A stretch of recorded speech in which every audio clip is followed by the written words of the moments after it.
Before 2013, if you became eligible for a family-based green card application and you were not 245I eligible and you had overstayed your time here, you had to return home to the country where you originally came from to get a green card. Except if you'd go home, we wouldn't see you here for almost 10 years or longer, because almost everybody would have had a 10-year bar.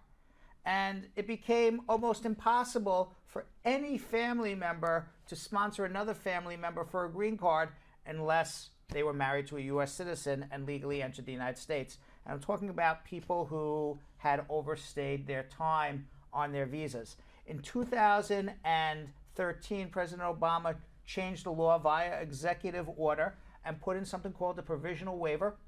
What a provisional waiver says is that you can go home with this waiver, get your green card, and be able to come back without a 10-year bar. People always go, what's a waiver?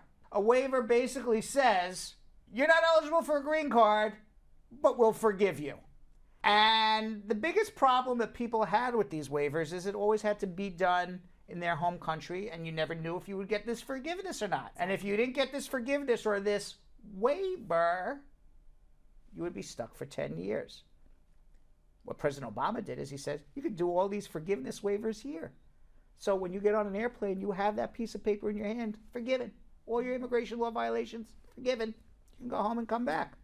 Now, the waiver is based on extreme hardship to your parent who is a citizen or a resident, or your spouse who's a citizen or a resident. So people who are going to take advantage of these cases are anybody who has to go home to pick up a green card but has that anchor parent or that anchor spouse to do that provisional waiver before you go home and come back. It doesn't have to be that parent or spouse doesn't have to be the person who petitioned you, as long as they're there for the waiver. We've had children sponsor their parents, and then the parent would do a waiver through their parent, which would be the grandparent. We've had people get sponsored in jobs and then did a waiver through their parent. What do you need to get these things approved? Everybody asks that all the time. Financial hardship, emotional hardship, or some other issues. Who's responsible for paying for all this stuff? And then if the person's going to get stuck back home, how are we going to pay for the house? And by the way, that goes then back into, it's all a big circle, because then that goes back into the psychological hardship, the emotional hardship. Who's going to pay for my house? I'm going to be homeless. Or a situation, all right, the government's going to say, well, then go move back to Jamaica or Trinidad or Guyana. Well, how am I going to get a job there? What am I going to do there? How am I going to survive? What about my children? Take my children out of a classroom here in America and bring them back to a classroom in Guyana or Jamaica or Europe or Africa where they've never been to in their entire life?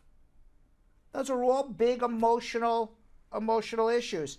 You know, in my career, every person that this law office has sent back on a provisional waiver has come back. I've never had a client, knock on wood so far, that has left the country and not come back. And truthfully, it's about 2-3 weeks home, sometimes 4 weeks. And we've sent hundreds and hundreds, 1,000. I don't know how many people home on provisional waivers already, but tons and tons and tons. I don't know, but trust me, tons. I've only had 2 people who got stuck more than 4 weeks. There was one guy in Africa where the consular officer just didn't like him and said he's not eligible for the waiver even though he was handing it to him. And then we had to speak to a supervisor, and he waited there about 5-6 weeks, but he came back. It was just one of those issues where oil and water between him and that consular officer, but we got him back. And there we had an issue in the Philippines where a woman went to take her medical exam but had tuberculosis. We didn't know she was going to have tuberculosis, so she had to get treated for her tuberculosis. She got stuck in the Philippines for 6 months and then came back. So that provisional waiver waives your time out of status in America. I don't like to use the word illegal. Your undocumented status here in America. But you still got to go home and take a medical exam. You still got to go home and have an interview. You still got to provide a good affidavit of support. But all else remaining equal, your choices of staying in the United States out of status and taking your chances with ICE and Donald Trump versus doing a provisional waiver, going home and coming back, especially with a law firm like Spar Bernstein, where every client's returned, it's a no-brainer.